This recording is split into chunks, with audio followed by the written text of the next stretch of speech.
Hey guys, my name's Leslie. I'm a Gold Coast filmmaker photographer, and welcome to the Creative Chats podcast, where I sit down and chat with creative individuals analysing their career and industry. Today's episode, I'm here with my good friend Karen. She was a police officer turned prison officer turned security officer and now a writer. So we're going to get into all that and more. And Karen, welcome to the show. Thank you for having me, Leslie. Thank you. So, police officer, eh? Yes. What did you? Why did you want to get into that? What made you do that? Well, you've got to remember it was a long time ago. How long are we saying? 40 years. 40 years. 40 years ago this year. Good Lord. It was back in the late 70s that I decided when I was at high school that I wanted to be a police officer. Me being me and being the sporty type, didn't get a body like this on a catwalk. Very sexy, me, Karen. I boldly told my parents that I would love to be a police officer. Okay. And they raised their eyebrows, thought it would pass, and I would find something else. That wasn't to be because I was so focused and determined from about the age of 12. Yep. There was a show on TV back in the days called Policewoman, and that was the only TV show I ever watched. Fell in love with it. Fell in love with the job, the adrenaline.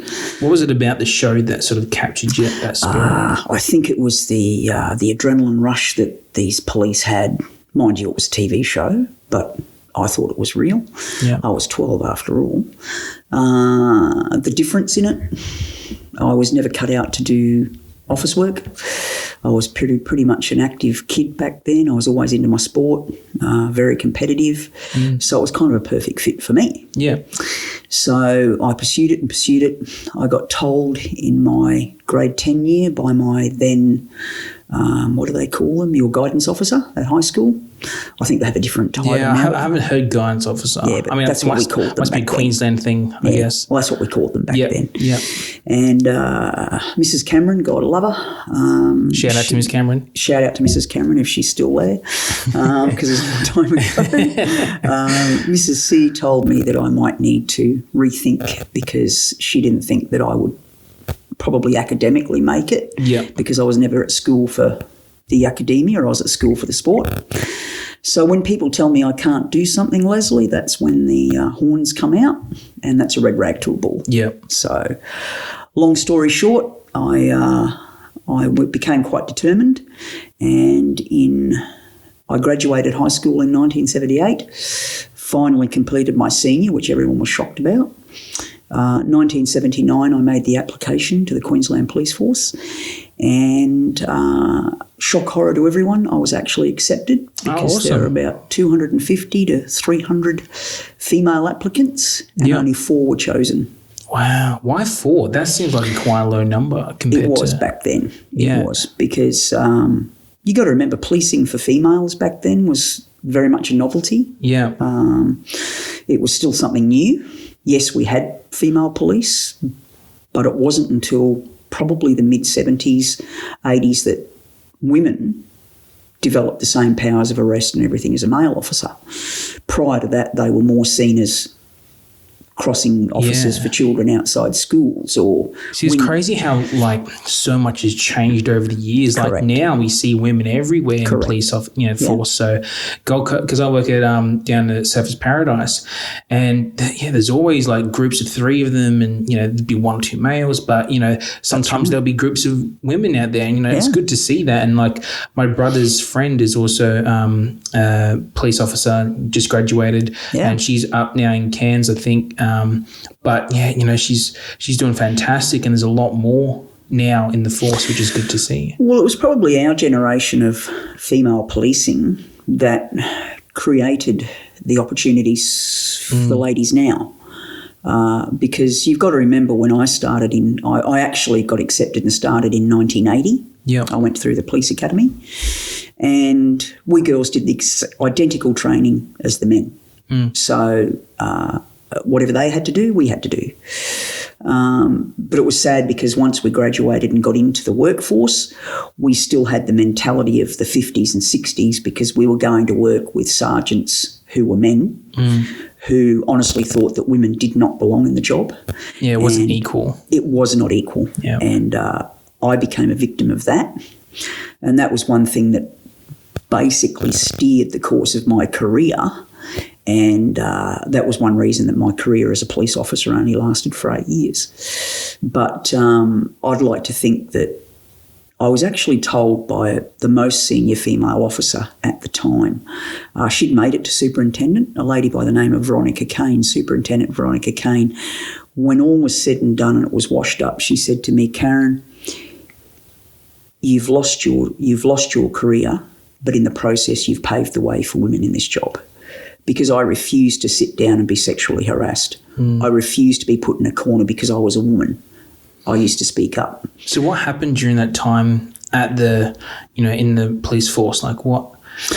Look, I graduated and I was like every other graduate from the academy. I went in, I think, for all the right reasons. Yeah. I had the very, what should we call it? I had the very naive thought that my family and my friends had the right to be able to walk the streets at night safely. And if it was going to be me that created that safe street, then that's who it was going to be. I had no idea of the level of corruption because you've got to remember it was back in the days of the Fitzgerald Inquiry.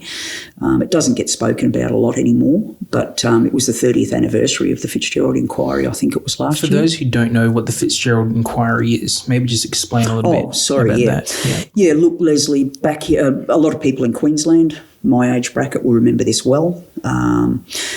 There was always whisperings of a corrupt government, a corrupt police force, and corrupt individuals. And when you joined the job, you've got to remember I was actually the youngest adult probationary ever sworn into the police force in Queensland at the time. I was actually only, I would have been 19, just over the age of 19 when I graduated in the October of 1980. So very young. Yeah. Very young. So I was to be moulded by that job, those experiences and those people. And my first few months in the job, I literally went to work every shift on an adrenaline high. It was what's going to happen today, who am I going to arrest? It was a case of, it was literally a job where you never knew what was going to happen. You still don't. But you enjoyed it and that's what you wanted to do. Correct. So I was literally, as I said, on an adrenaline high every day, every night, every shift. But then I started to see things when I was inside the job that I knew weren't right. A lot of things they don't tell you outside. You never knew any of this. And I was brought up in a basic middle-class family. Both my parents worked.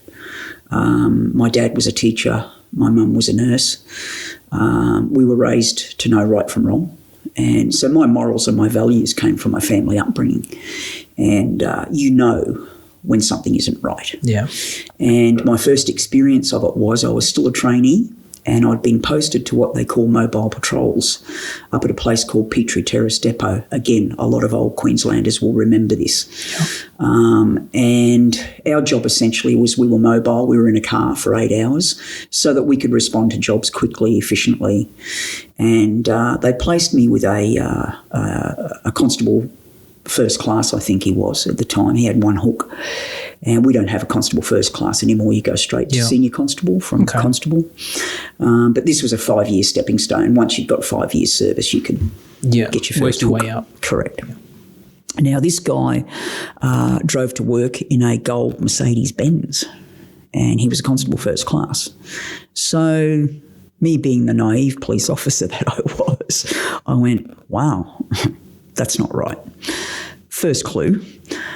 Second clue was we were doing a 4 to midnight shift and I jumped into the car with him and he said, oh, I've just got a job down in the river. Kaz, he said, I need to go and see some people on a yacht. Won't be long. So we drove down to the Brisbane River and I watched him. I was with him. We boarded this yacht with some, I think they were Korean businessmen. Asian-looking businessmen. I have no idea what was transacting. I had no idea what was going on. You're just following his orders. Correct. Yeah. Whilst we were there, he had the car radio turned up very loud because you've got to remember back in those days there was none of the smart technology CDs, we no have Bluetooth. now. Yep. Exactly. So No it was Spotify. like rubs two sticks together and you'll get us. But so he heard the radio. I had a job. There was one of our regular drunks in a bus shelter at peak hour on George Street in the city, and they needed the drunk removed. So he looked at me and he said, "You can do that." So I went on my own, did this job. And that was basically my first lie I learnt to tell, because when I got to the drunk, I needed some help to because he's dead weight. So I called the area drunks van, called the guys around, and when they asked me where my partner was, I said, he's not really well. He's in the, bit of deli belly. So I said I'd come out and do the job. Oh. So I'd literally told my first lie for the police force. Felt terrible, but I was covering for my partner, which you did in those days. It was never a questionable thing in the police force. I got your back, you got mine. Correct. We turned as a... Well, trust should be a big thing, within the force, Correct. especially going out, patrolling the streets and whatnot. Like you need to have that. All you've got is each other. Yeah. So back in the 80s, that was a very big thing. You had your partner's back, they had yours. And if you didn't do that, you were known as a dog. You did not want that label as a police officer. So I'd literally learnt to tell my first lie. We completed the job. I went back to the boat, picked him up. Then for dinner, I found myself at one of the top restaurants in Brisbane at the time, out at Toowong, a place called D'Angelo's.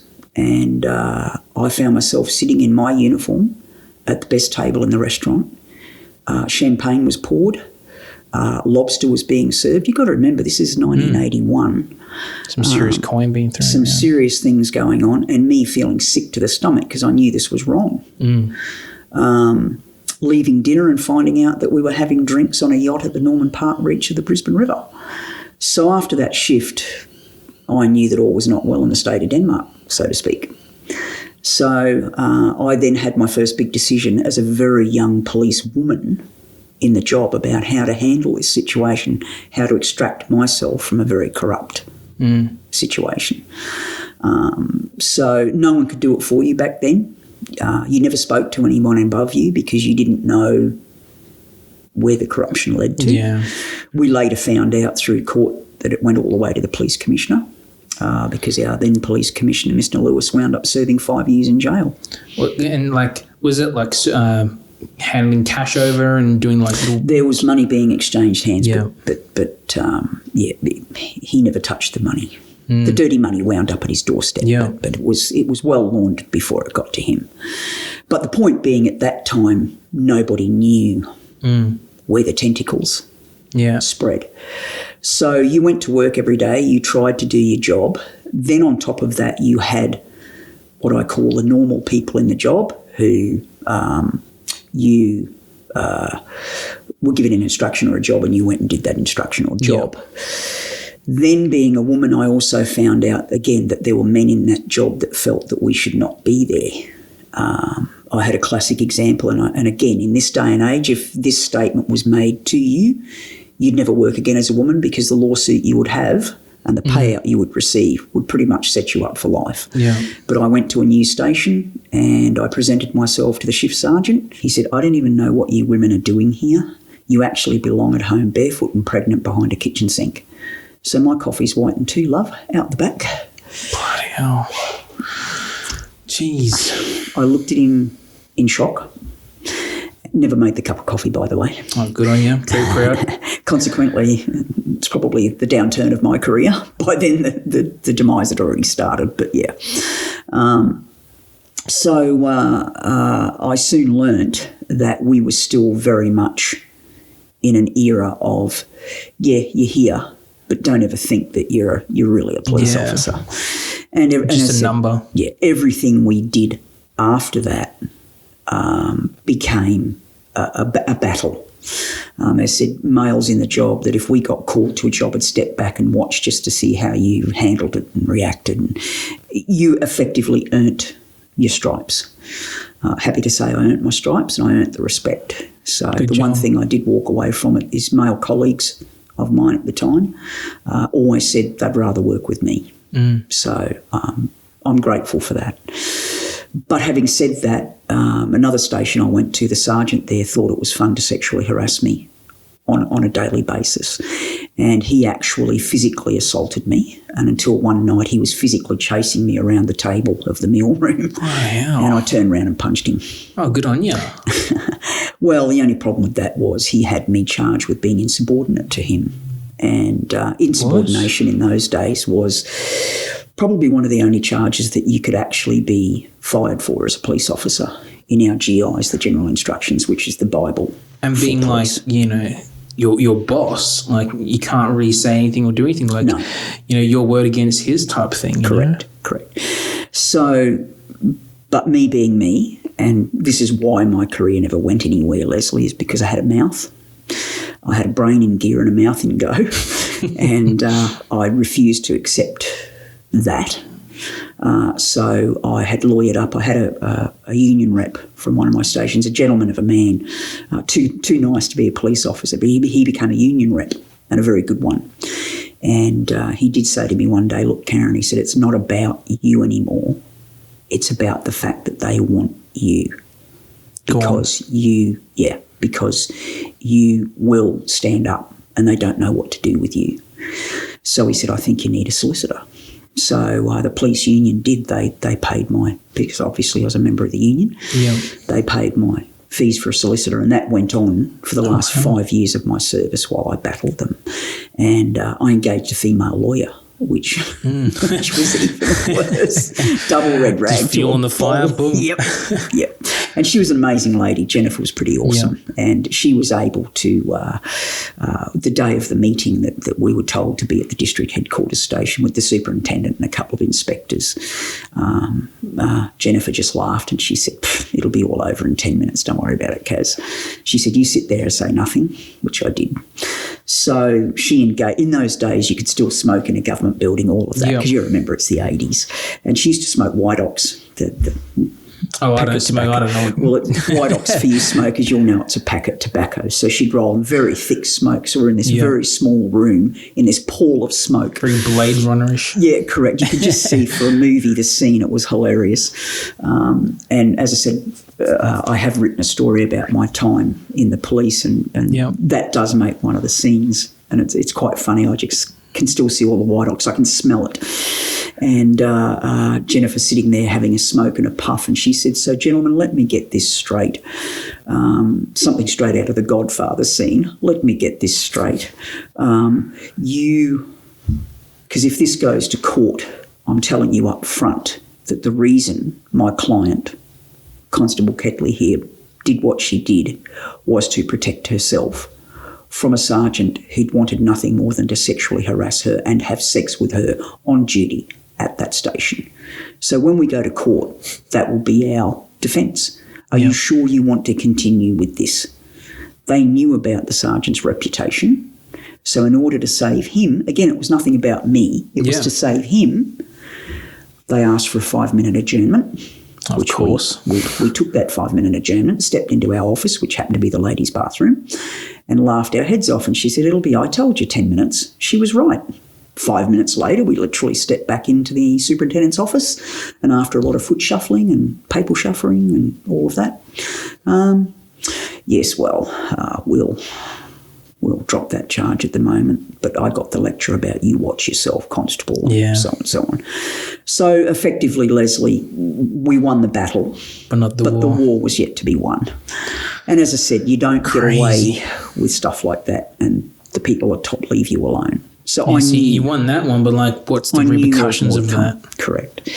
So women in the 80s, as I said, for female officers now, it's fantastic because I see the girls on the street and I think, you go, girls. That's great. Because I said I wasn't the only one. There were plenty of us women going through the same thing. And I said it was basically your personality type as to whether you sank or whether you swam. And I was told, literally my last day of the job, by one of the most senior female officers in the job at the time, a lady called Veronica Kane, wonderful woman. She was a great support to me. She actually said the words to me, Karen, she said, you've paved the way for women in this job, but in the process you've lost your career. A great footnote to my life in the police. But true. And I guess I was never going to go anywhere being such a mouth and pulling men into line. Well, I think it's important to do that, not just to let anyone walk over you. Well, you've got to remember, Leslie, that in any workplace, you've got this hashtag Me Too stuff and all that from Hollywood now. How do you feel about that, by the way? Look, I'm going to answer this with I think if I'm going to be frank and honest and probably create a bit of controversy in this podcast with you, I think it's gone too far for the simple reason, not saying I was any better or any worse. Let's put that out there.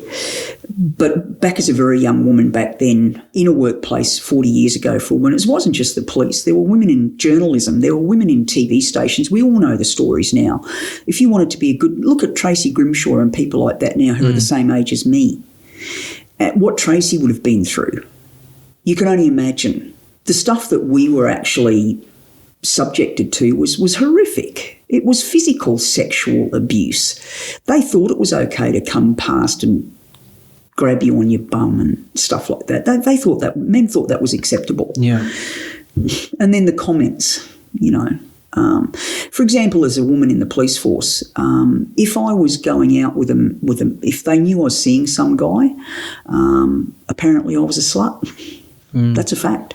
If I wasn't seeing someone, I must have been a lesbian. So it's those comments that constantly drag you down. As a woman, I never questioned them. Like if you were going out with a girl, were you a gigolo, mate? Was that the same thing? No. They could cast aspersion on my personal life, but I couldn't cast an aspersion on theirs. So it was completely locked and one-sided before you ever started. And I made a point of never, ever involving my personal life. And for that reason. So I had enough labels. I didn't need any more. So with regards to the hashtag Me Too movement, I think what it's spawned in this generation is there's an overkill of it. I think we're blurring the lines now between what it is to be a man and what it is to be a woman. Call me old-fashioned, but I just feel that.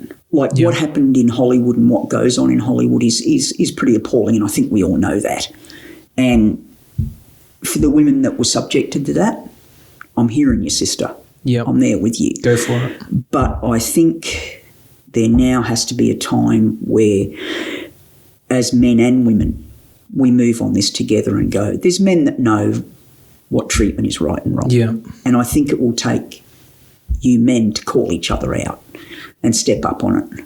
Yeah. And I don't think there's anything wrong with that. And I think women need to go, we're women and we're proud of that. And if a gentleman's going to be a gentleman and call someone out on that, then I think that's a fantastic thing. And that's my argument for the present. Yeah, because I remember doing a documentary with you at uni, and we spoke a little bit about that before. And you mentioned an interview on like ABC or something like that, I think it was, where they were talking about how one of the panelists was like, women can only do so much in this movement thing, and guys can be a part of the solution in helping this forward. So like you said, if you're in a workplace and there's a bit of a sexual tension there or chemistry, that type of which is carried too far. Yeah, which is carried too far. Without consent. Yeah, guys feel free to step up and say, look, this is not right.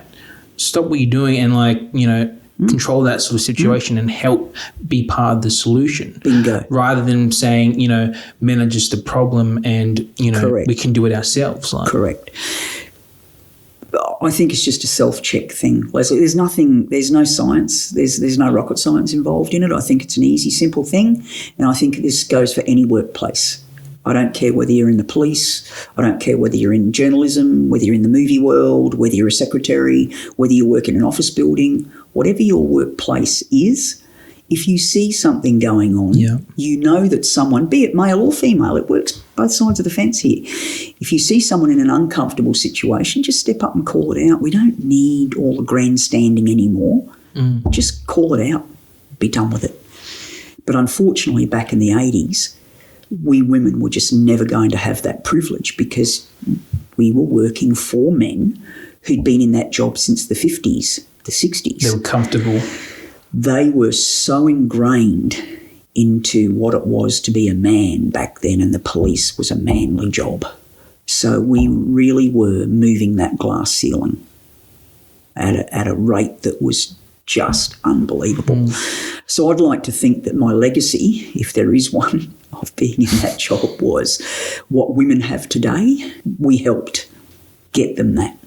And I mean, we now have a female commissioner here in Queensland, a commissioner of police, Katarina Carroll. And I was so excited when she finally got the job, because I actually said in my interview at the time with the then Commissioner, Mr. Lewis, his question to me was, so if you become a police officer, what is it you'd like to achieve?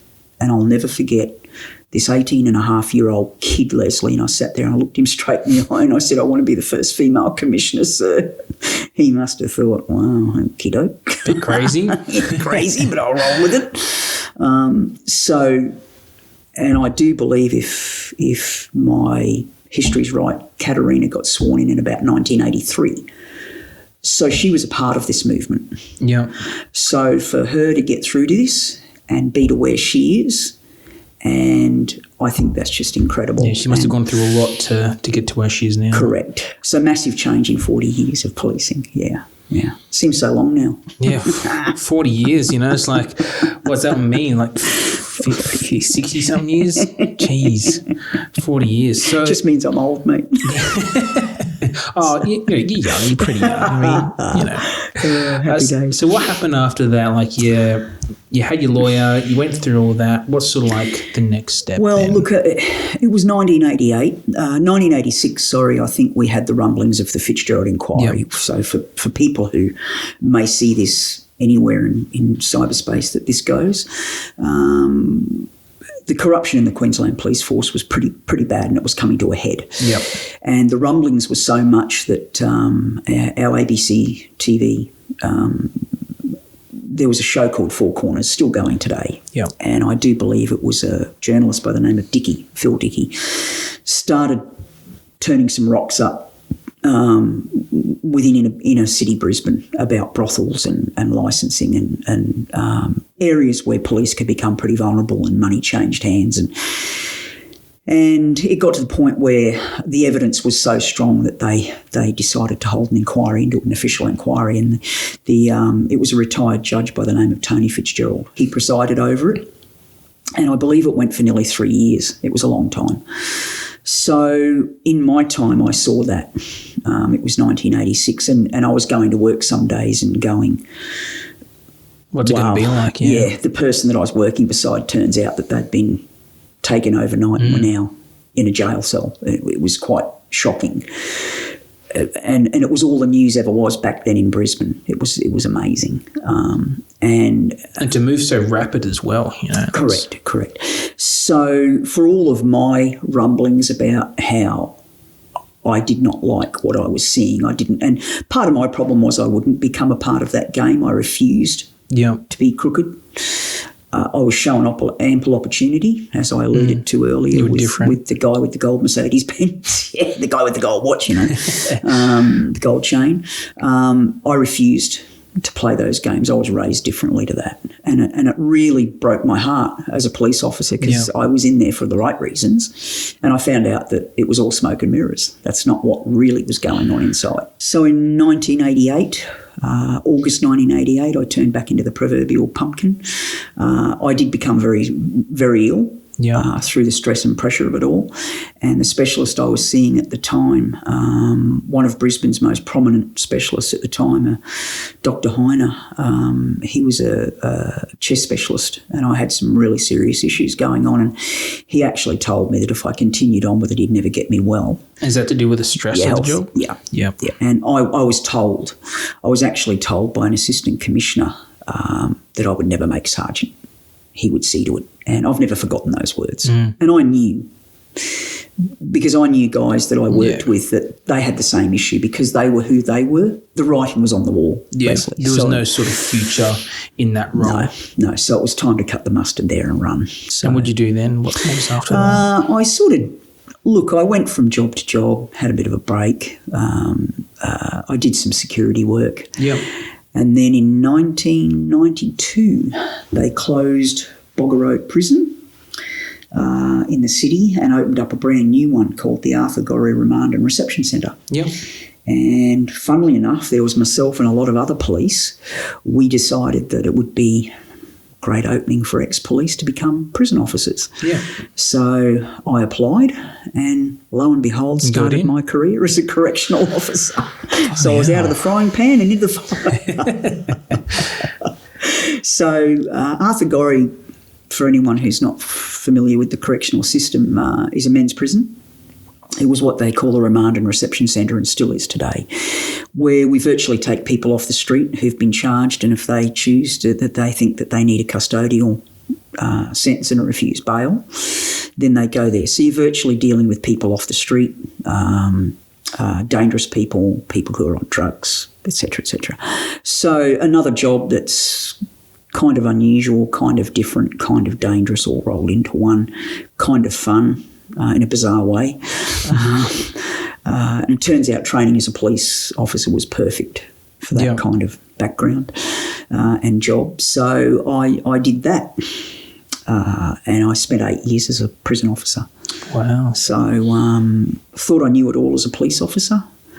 Go and work inside a jail. It's just a whole new world. It's a whole new level of crazy. So yeah, I can't imagine doing that. You know what I mean? Like go there and the amount of things that you'd see and experience. And there's a saying: once you've seen it, you can never unsee it. So true as a prison officer.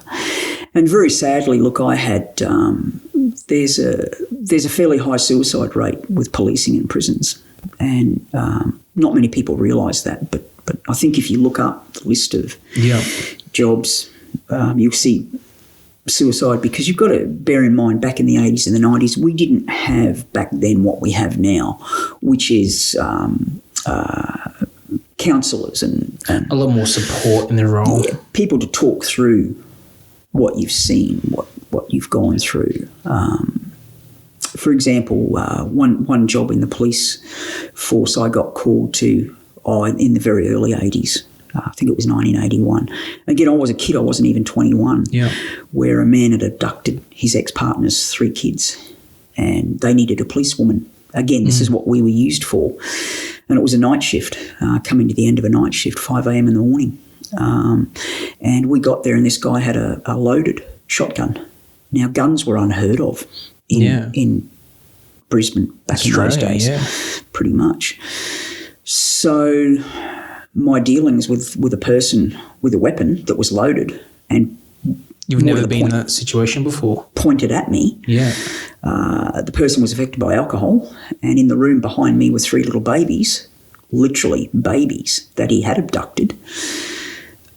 I'm now looking at 3 children, no real training in how to survive this. My partner and I in a situation where he told me literally that he would blow my effing brains out if I made one move. I'm the lead officer on the job, so I'm the negotiator.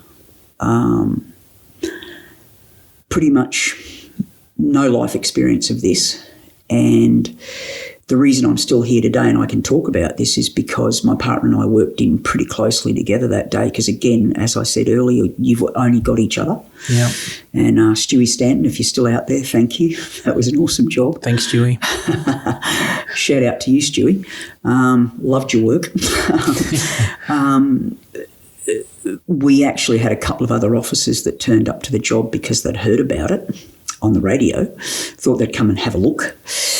As they walked into the house, this person's attention was drawn to them. To this day, I can't tell you whether it was Stewie and I, but one of us actually leaned across the table, pushed the barrel of the weapon so it was pointing out of the back door, because it was an old Queenslander house. And fortunately, the 2 boys that entered jumped on, tackled him this guy and brought him down, and I got the kids, and 3 kids were given back to their mother that day, and 4 police officers survived because we worked in together. See, something like that you can't train for. No. And after it, I remember I couldn't hold a glass for about 3 days because I shook so hard. No No counsellors in those days, no nothing. It was toughen up, princess. Yeah. Let's go to the pub and have a beer. On to your shift next day. And back at work that night, actually. Yeah. So by the time we got this guy charged and into the afternoon sessions of the magistrates' court that day, I think I got home from work after lunchtime, back at work at 10 o'clock that night. So there was no chance to process, no chance to. So you could ultimately see why police handling those kind of situations. It wasn't normal. No. It's not a normal day's work. It's not a normal event. You're dealing with the extremes of life. Correct. Add up that over 8 years that I did.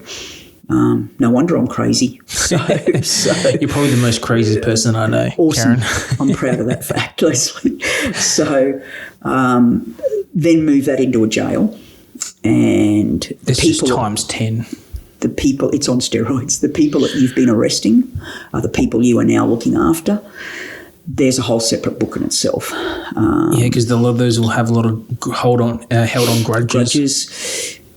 The trick was that you couldn't even let them think that you might have been a police officer. I was called out once for being a cop. Worst day of my life in a prison because a big steel trolley was pushed into me and I was pushed into a steel door. Thought I'd broken my back. The prison officer that I was working with on that job happened to be an ex-police officer. He was an undercover drug operative. Good Lord. If anyone was going to get fingered for being the ex-cop, it would have been him. Yeah, because he's amongst all of them. He'd put a lot of these people there for a very long time. And there was already an action plan to get him out. Yep. Should anything happen. They didn't expect it would be me that day, but it was me. And as I had the steel trolley pushed into me and pushed into a wall, so I'm caught. This inmate had done this and said, "We know who you are." And Larry, the ex-undercover drug operative, I managed to turn around and Larry's just standing there going, "No." And I'm like, "What do you think? I better tell him I was a cop." So fortunately, me and my big mouth and being able to talk, took my way out of it. And I was removed from the prison for a few weeks so that they could hide me for a while. So kind of crazy cloak and dagger stuff back in the day. And really interesting times. So my work life was, for about 16 years, was full-on crazy. Full-on I don't think crazy even sort of, hits the ball mark, like it's just... It doesn't. Nutso, absolutely nuts. But I said, for all the crazy stuff, they were some of the greatest days of my life. Because funnily enough, in the police... we had some fun times too. I mean, you'd get fired for doing it now, but pretty funny stuff at the time. I mean, Christmas 1983, I think it was, in my district I served at, we had a cement yard and we had the keys to it. We had to go and patrol it. Yep. And it was full of cement dust, ironically, in a cement factory. Wow. And... it was Christmas Eve, so one of my work partners at the time decided just because we were working, why should we miss out? Yeah. So we had a lot of grog that used to be donated in the day. Donated. And we thought we'd put that to good use. So, hey, we drank it, got very drunk. And the police cars back in those days, if anybody my age will remember, they were the old Ford Falcons, the X's and that with the big bench seats.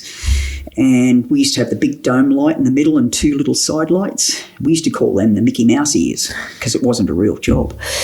And it turns out those side lights make a perfect drinking glass, 7 ounce. When my partner set the party up, by the time it got to me, we'd run out of glasses. So my buddy just looked at the car, ripped off one of those little blue lights, swilled it out, filled it up with the champagne for me and said, "Stop whinging." So I was a true company girl, Leslie. I drank from a blue light. Tell me a little bit more about the end of the prison and how you were... Prisons and corrections back in the 80s and 90s in Australia was really emerging from a rather archaic kind of existence. There was a whole new ideas on how prisons should run, and it was all based on the American models pretty much. And where I was when they closed Bogger Road down, the infamous Bogger Road prison, and my ex-husband was a Bogger Road prison officer, funnily enough. So there's a whole separate slew of stories there, Leslie, trust me, because he was there during the 70s.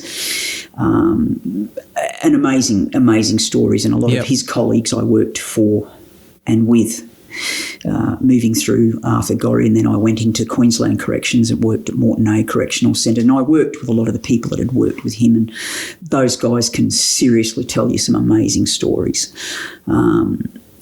So, yeah, amazing times, but Arthur Gorrie was privately run by a big American outfit called Wackenhut Corrections, and they traded under a different name here, but they were the parent company. And the person in charge of it, the overseer, was a guy called Bobby Barncastle, who'd been in charge of prisons in Mexico. So he was a very hard-nosed man, hard nut kind of guy. Always wore a three-piece suit, pinstripe, immaculate. And I'll never forget, we were doing our 6-week training course to be prison officers, and we actually did it inside the jail walls at Arthur Gorrie. And me, with my sense of humour, that never really stopped. And I think my humour helped me get through the job. And about 4 or 5 weeks into this training session, he showed up to see who these custodial correctional officers were going to be, to put it in Barbie's terms. Very American. And we were never screws. We were custodial correctional officers, was the correct title. Very posh. Thank you very much. Yeah. So we all had a bit of a chuckle at this being Aussies, but you go along with it. You go with it, yeah. And of course, there was a lot of personalities in my particular squad, very funny people. Had an Englishman that had worked in Jika prison in Melbourne, which is people in the corrections system all know, wow, badass kind of guy. Mickey Hart. Mick's gone now, God rest your soul, Mick, but I loved working with Mickey. We used to call him the English Bulldog because that's exactly what he looked like. Very hard man. Yeah. But a marshmallow when it came to the girls underneath, and he always used to make sure the girls were all right, and we loved that. Yeah. Funny guy, Mick. But we'd all worked out our personalities and characters. So when Bobby turned up this particular day to meet us, we were kind of having a laugh about, we'll see how the Q&A session goes here. So it got to me, and he looked straight at me and he said, and you young lady, why on earth would you want to be a custodial correctional officer? So I stood up, and in true Australian style, I said, I want to be a damn good screw, sir. The entire class fell on the floor in laughter. Poor old Bobby Barncastle, the instructors just did not know what to say. And Bobby stood there. He kind of knew where it was alluding to, not sure where it was alluding to. And I said, just kidding, sir, I'd like to be a really good prison officer. For the first 6 months of my service, how's that good screwing going, Kaz? Fine, thanks. I'm having a good screw. So, and that kind of set the tone for us. Yeah, opening up a brand new prison with because the difficult thing in that, Leslie, was you had all old prisoners that were simply tipped out of Bogger Road, put into trucks and moved to Arthur Gorrie. Yep. You had brand new screws like me, and you had very old screws from Bogger Road. So the mix was interesting. What was it like working there as a female? Because a female in a prison would have been a bit of... Never have I felt more intimidated, to be honest. More worried about my own personal safety, for obvious reasons. Because let's face it, you're inside a jail, and most people, when you mention jail, they think of 4 walls. They've got no idea what goes on behind it. These people are just seen, oh, yes, and so-and-so was arrested, and the court case happened and he was sentenced to 14 years for murder. You don't hear any more about it. But it's us that are in their life for that 14 years, day in, day out. And if I thought I knew everything as a police officer, no. When you're with criminals 24/7, you learn how they operate. You learn how devious they are. You learn why they are where they are. You learn that they really need to be where they are. It's very rare that there's an inmate there through circumstance. There are a few, and there are a few that you go, okay, join the dots. I can see why you're here, mate. Yeah. As a woman, you had to run a very fine line because you do not want to become anything to them that is not respected. Because you've got to remember that those men in there, women to them are usually goods and chattels. They are objects of use. They mother children for them. They have very little respect for them. So you need to actually develop a relationship where if you want that inmate to do something, you need to be able to get him to do it. So you create a situation where there's mutual respect. But if you're not going to respect me, buddy, then you're not going to get what you think you're going to get. And that was the line I took, and that was the line I had until the day I walked out of that job. And fortunately, I know that I was respected for that. And I ran into a very infamous inmate my first day on the job. The jail was brand new. The inmates weren't getting what they call a buy-up, which is they can go to a store inside the jail and buy things. Right. They were threatening to burn the jail down because of that. This is normal in any jail. Any prison officer will tell you, oh, yeah. They don't get what they want, they're going to start burning the joint. Yeah. And every good jail has a riot, of course. And the government actually set aside money in their budgets for riots, believe it or not. Interesting. We can't air condition a kid's classroom, but we can set money aside for a prison riot. So something the public probably don't know, but there you go. That's news to me. I didn't know that. Correct. So for anyone out there in political world, look out, it's true. You know it. But anyway, this threat was very, very real. And I happened to get the inmate in my wing that I was assigned to that was going to be in charge of this. He was already serving 6 years or something for armed robbery, so he didn't care. Had a very devil-may-care attitude. Yeah. And he was the first inmate I ever unlocked. And I got in your face, yeah, well, if you don't effing well do something about it, by lunchtime this place will be burning. Yeah. And I'm thinking, God forbid my first day. I'm going to burn. I got through people pointing guns at me, and as a police officer I'm going to die in a jail. Please God, no, not today. So kind of a weird work day. As I said before, nothing. First day as well. How'd you be? Yeah, you're going to get burnt. Excellent. So literally. So for you people that work in offices, when they say you're going to get burnt, go with my job. Yeah. So I made a phone call, I thought, to a supervisor, but it went through to the 2IC of the prison, who happened to be an old screw, who was one of the few that came through as a prison officer and made it to management. And Gary was pretty awesome. He was switched on. So I explained who the inmate was and what was going on. He said, we can't be having that, Kaz. And I said, no, sir. Please, no, sir. So he said, leave it with me. About 15 minutes later, I got a phone call from this buy-up store, and they said, bring your prisoners up. Release the hounds. So I went to old mate, the prisoner, made him the manager. Any good screw knows that. Get someone to work for you. And I told him that this is what was happening. Get 9 of your best buddies, you'll go up first, then another 10, then another 10. He looked at me and he said, you're bullshitting me. I said, if you don't want to go, mate, don't go. But if you burn my jail down after that, then so help me God, you're in a world of shit, mate. So you want to go to the buy-up store, go. Yeah. So he couldn't believe it, and off he goes, comes back with all his gear, happy days. So he thought I was kind of okay. So this inmate had a lot of influence among the prison population.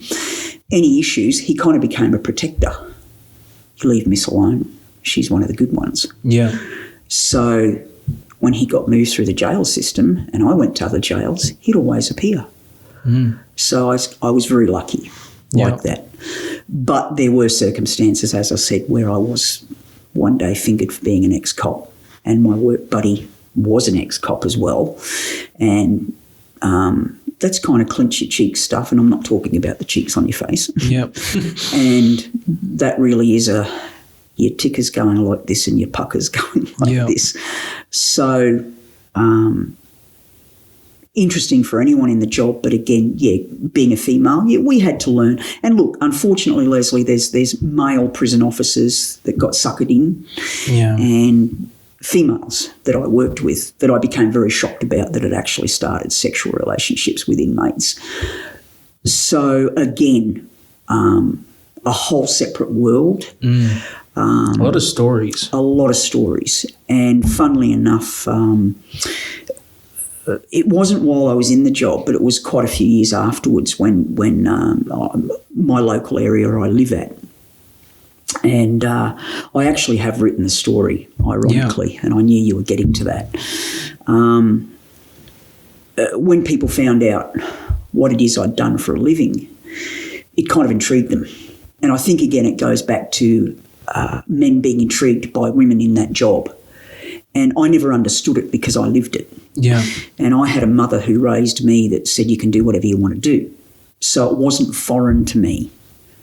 It wasn't foreign until I got there and found out just how much the proverbial I was shoveling uphill as a woman. And that's when it all was in my face. But at the time, I just thought it was part of the deal. Deal with it, work with it, move on. So it wasn't probably until I left the prisons after serving 8 years as a correctional officer that I realised I had time to reflect on what I'd done, and I went, yep, that probably was a batshit crazy rise, Karen. That probably really was nuts, and probably what you did was probably really stupid. But hey, fun. So I had a local cafe at my local shopping centre, and I always believe in looking after your small business and business owner. A lovely guy by the name of Simon. Simon, if you're still out there. Hey, Simon. How are you, mate? Simon's an awesome guy. There's a place here on the Gold Coast called the Horse. Yeah, I don't even know the place. Oh, the Outback Show. Oh, Australian Outback. Yeah, Australian Outback. Sorry, guys. Local. Simon Durante, very big in the horse world, he and his wife, and they did a lot of the horse choreography when the Outback was first opened. Oh. So Simon had a connection to that kind of world, and he owned the local cafe, and I know he won't mind me saying it because awesome cafe, and Simon was so good at his job and his business that he knew every customer by name, and it was just, you felt really special when you went to Simon's cafe. And I'd been going there for a long time and I never said too much, and one day he noticed my tattoo on my arm. I have a tattoo of my beautiful little puppy dog. It's so cute. It is cute. And being an animal lover, our conversation started literally over the tattoo. So my dog is my little angel there. And we started the conversation, and Simon asked me what I do, and I asked him to guess. And he actually guessed police type of work. I couldn't believe it. I went, oh, crazy. Is it that obvious? Long story short, out of that, the conversation ensued, and I used to tell him some funny stories about the day, and he said, Kaz, you really should write it out. You should do a book, you should. Turns out Simon was one of quite a few people. Oh, man, I'd buy that book, Yeah. And I used to go, yeah, sure you will. So over time, with so many people telling you that you should write a book, you're like, maybe it's not a crazy idea after all. Finally, the idea has been born, yes, Leslie. Yeah. And Simon introduced me to some people and that do have connections to the writing / movie / TV industry, of which I am not a part. You yourself, having just done a degree in film and television, you know all about it. Yeah. And I became quite surprised that it was content that people were interested in. Because you're just thinking that's your own little story. Why would anybody be interested in this? And it's just taken off. Correct. And look, the first gentleman through Simon that was really keen on this was a screenwriter. And he's done work for MGM Studios, all of that. Yeah. So I was hearing it from people who obviously know the business. And I said, but I can't write. And he said, I don't care, Kaz. Just put it down in dot point. I'll work with that. So this is going back about 10 or 11 years now. I had to have some surgery done on my legs, and I had a fairly long recuperation. And during that time, I went, you know what, this is a good time to do it. So after my physio sessions, I used to make a cup of coffee and go out to the back on the patio, and I just started the story. And I found I couldn't do dot point. Yeah. I actually had to write the words as we're speaking now, virtually. So it became a very long process. But I was very old-fashioned, Leslie. I wrote longhand. So wait, because I know your process. You literally wrote out the story, pen on paper. I did. All page, like there's a few, over 10 pages plus, something like that? Worked out at, I've completed where I'm currently at the moment. To fast forward just a little bit for you, where I'm at the moment, I've written the story, but I need to complete the book. A very beautiful friend of mine who, ironically, her ex-husband was one of those guys in the police force that gave me some grief, and we developed a great friendship out of that, and he became one of my greatest protectors within the job because he respected how I worked. Greenie, if you're still out there, hi. Hi, Greenie. Good guy. His ex-wife, Lynn, we became best friends, and we still are to this day. And Linny has her own secretarial business, and I needed someone to put those words to a good pattern. And believe it or not, Linny's done that for me pro bono at this point. Lynn, thank you. L&R Secretarial, so love your work. So she's gone through your handwritten document and put it into digital form. Correct. Wow. And she now has her own business of assisting people into the workplace, mature people, anybody. And a great title, Maturity Works. I love it. So kudos and shout out to you. That's a good name, Maturity Works. Maturity Works, yeah. So it was, and ironically, Louie, as she's known to me, Louie actually knew my story. So as she was reading the words and putting it and digitising it, it came to life for her.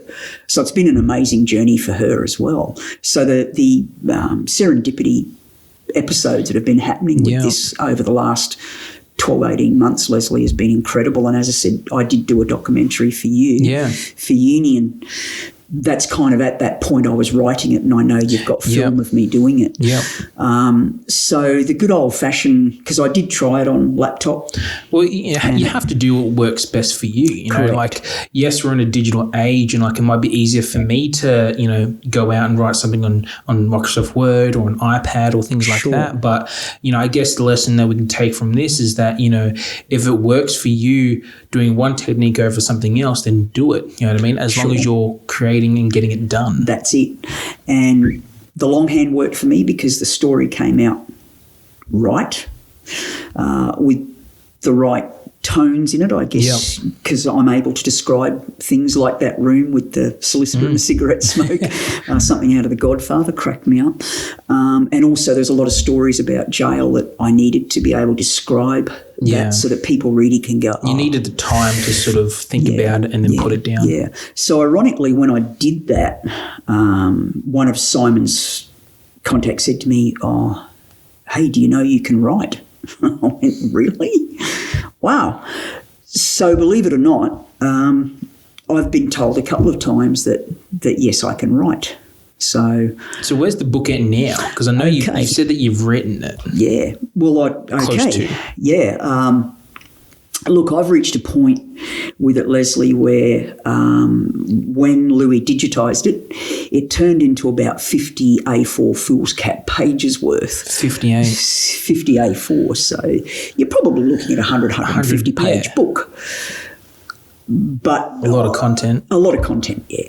But I'm at a point now where I need to expand on that. Yeah. And this is where I'm going to need the assistance of a professional writer, basically. Yep. But through Simon, he put me in touch with another lovely gentleman who's been working with me over the last 18 months. Hi, Renee. Renee's been wonderful with me because Renee's been in the movie industry for a very long time. And he had a contact, one of Australia's top crime writers, That's pretty exciting. Very exciting, yeah. As I said, Wow. I knew no one. These people have, as I said, on a altruism basis at the moment, have been helping me. And as I said, this is where the beauty of it coming together. Networking is a very big thing in the film and television industry, and and especially anything creative. I might add, like, just knowing. I had you might probably know a quote. It's like, it's not what you know, it's who you know. Correct. But I very think much so. There's a lecturer at uni actually said that and expanded on that. It's like, it's not what you know, it's who you know, but it's also who knows you. Correct. And I think that I was like, wow, that's actually pretty smart, because like I could know 20 different people out there, but then if they're going to reference someone, who are they going to reference? Are they going to reference someone else, or are they going to reference you? Absolutely. So you need to be in the forefront of so many people's minds. Yeah. And for all these people to recommend you and to pass you on, like, that you have something special there. Yeah. Well, I was pretty excited because, just as you've said, it actually shocked me, to be honest. Just before Christmas this year, Renee had some contacts. One of these people is probably Australia's top crime writer. He's actually done 13 crime novels, and he's had 13 movies made. That's crazy. He was also a writer going as far back as iconic shows in Australia like The Royal Flying Doctors and stuff like that. He wrote on those shows, and he's done a lot of productions up here in Queensland. He's Sydney-based, an amazing gentleman. And Renee actually sent my story thus far to him. Now, anybody in the writing world knows that you could write reams and never get it under the nose of somebody like that. So I was just so lucky and so grateful. And this was about February this year. Renee very excitedly contacted me and said, he's finally read it.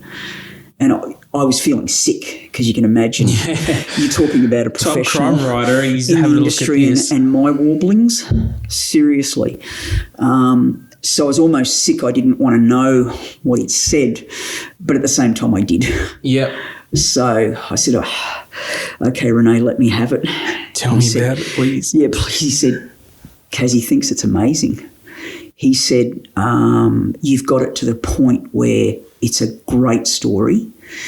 You need to now get it to some writers who can help you move it forward. He said, I'm just too busy to be able to do anything with it at the moment, otherwise I would. At that point, I nearly passed out. I'm thinking, one of the greatest crime writers probably ever.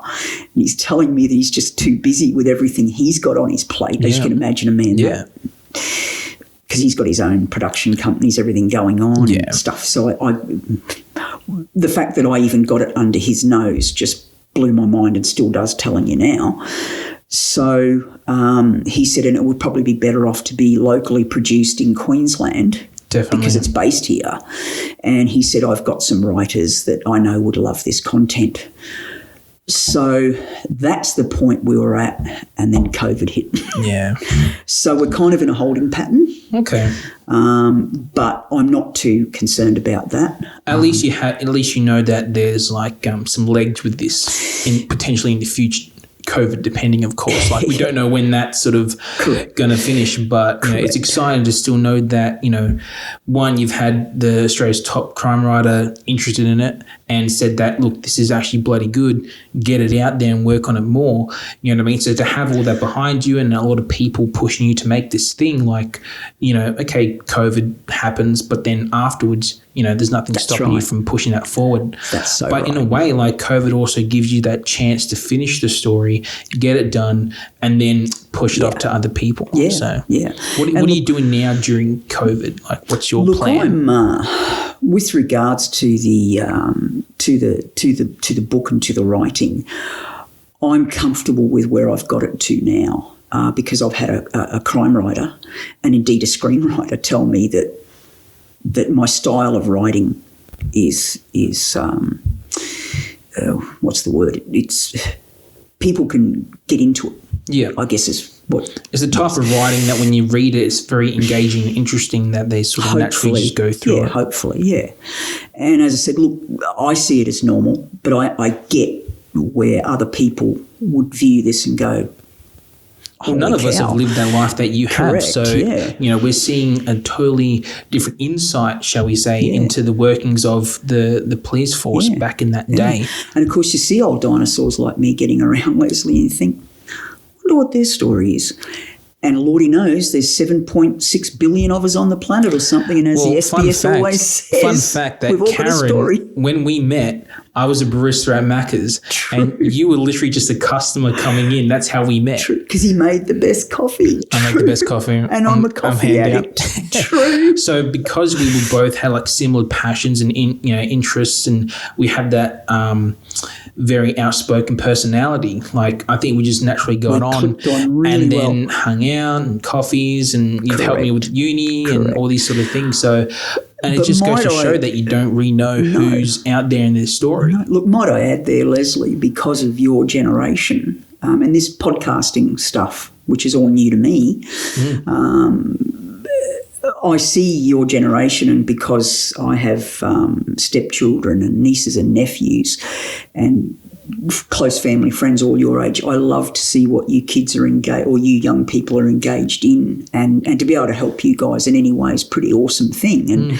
And it's led us around to this, which is just amazing. That's so it. Well, I never thought I'd do a podcast. This is crazy setup. If you engage with people, this is what happens. And it goes back to that thing you said before, networking. Yep. And I think people realise that this is what it is. And it's only through me networking with people that my story has got to where it is. And as I said, the beautiful serendipity of people wanting to help me, which I'm just so grateful. I mean, it's attitude with gratitude. I think you need to have a feeling on life of being open to people, and they will be open with you. And as I said, my mate Louie, the fact that she, with everything that she's got on her plate, sweet Kaz, I'll do it. Yeah, I'm thinking I owe Louie a lot of wine. So people like Simon, who helped move heaven and earth. People like Renee, who did all this. People like yourself, who thought this was interestingly enough to do. Well, hopefully this podcast actually gets out there to a lot of people, and really speaks the truth about the type of things that goes on in the world, and hopefully shed some light on other people's situations and speaking out as well. Yeah, I think it's a great thing for people, as I said, to know that when you see everything going on in the world today, where it grew legs from. Yeah, and I think it's the last 40, 50 years is where it's grown the legs from, and it's people like me that we've lived it, we breathed it, and we changed it. Yeah. And that's the important thing. I felt like I was part of the change, which is, like I said, I see our female police commissioner now, Katerina, and I look at Katerina and I go, that's awesome. Every time I see her up there with the title of commissioner, I go, you know what? You did something I couldn't do, but I'd like to think I helped in the process of making it okay for women to have the respect enough to get there, and for a male to look at her and go, yes, boss, no worries, and to take that gender-specific thing away from it. That's probably the thing I'm most proud of. So my police service to me wasn't a waste of time. As a matter of fact, I was meant to do it. Same with my prison service. It was somewhere where I was meant to be and something I had to offer. And for everything it gave me, I'd like to think I gave 50% of that back. All right, Karen, so to wrap up this podcast, I have a couple of questions to ask you that I'm going to ask every guest. Yep. So first one is, throughout your career, what would you have changed and why? Do you know, that's a really good question, Leslie. That's why I said it. Yeah, exactly. Look, going back, if you want the truth, looking back over the history of the 40 years, the truth of the matter is I probably wouldn't have changed anything because it was meant to be what it was meant to be.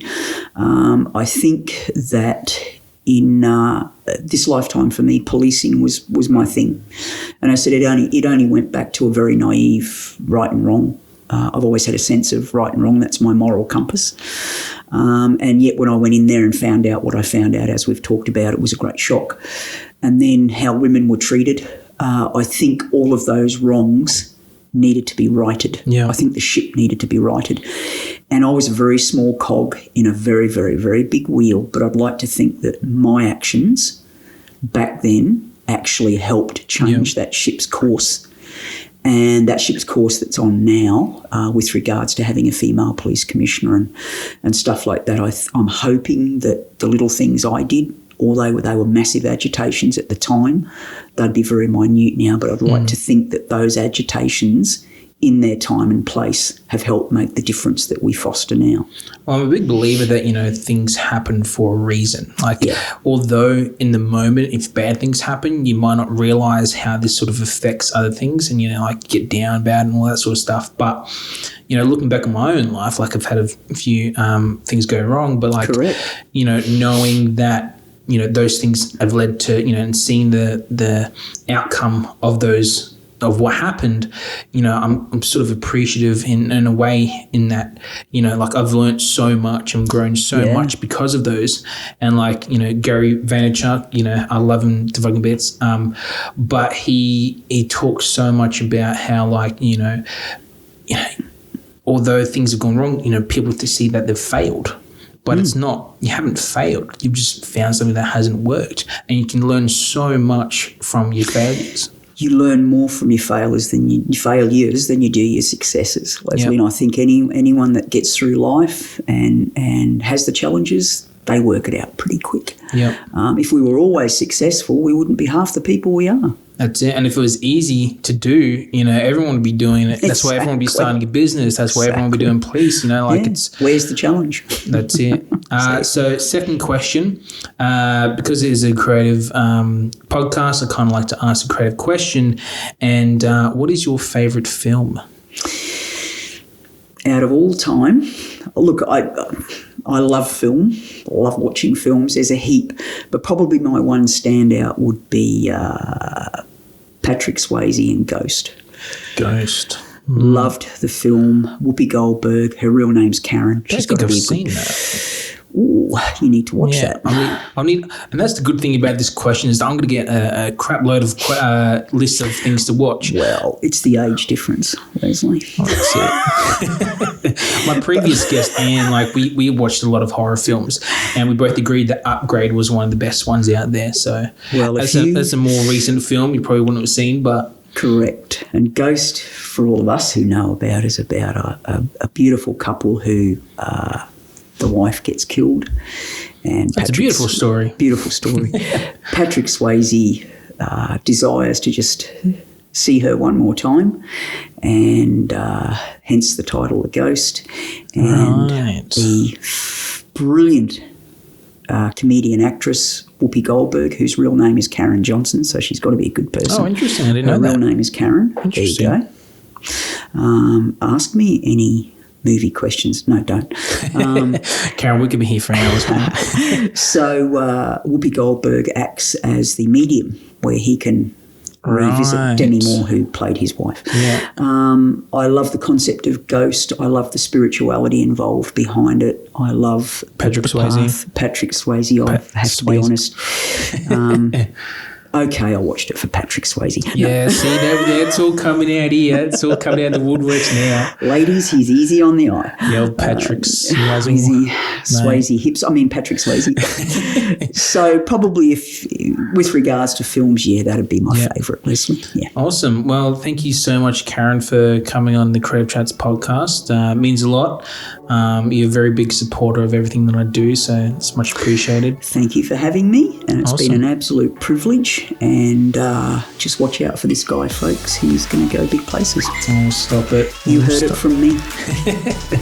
Should be on the red carpet on my first feature film, that's for sure. Absolutely. That's for sure, it's a promise. But anyway, thank you guys so much for watching. If you want to stay up to date with all these podcasts, you can go to creativestudios.com and head to the podcast section on there. Or you can watch this on YouTube on our Creative Red Studios YouTube channel.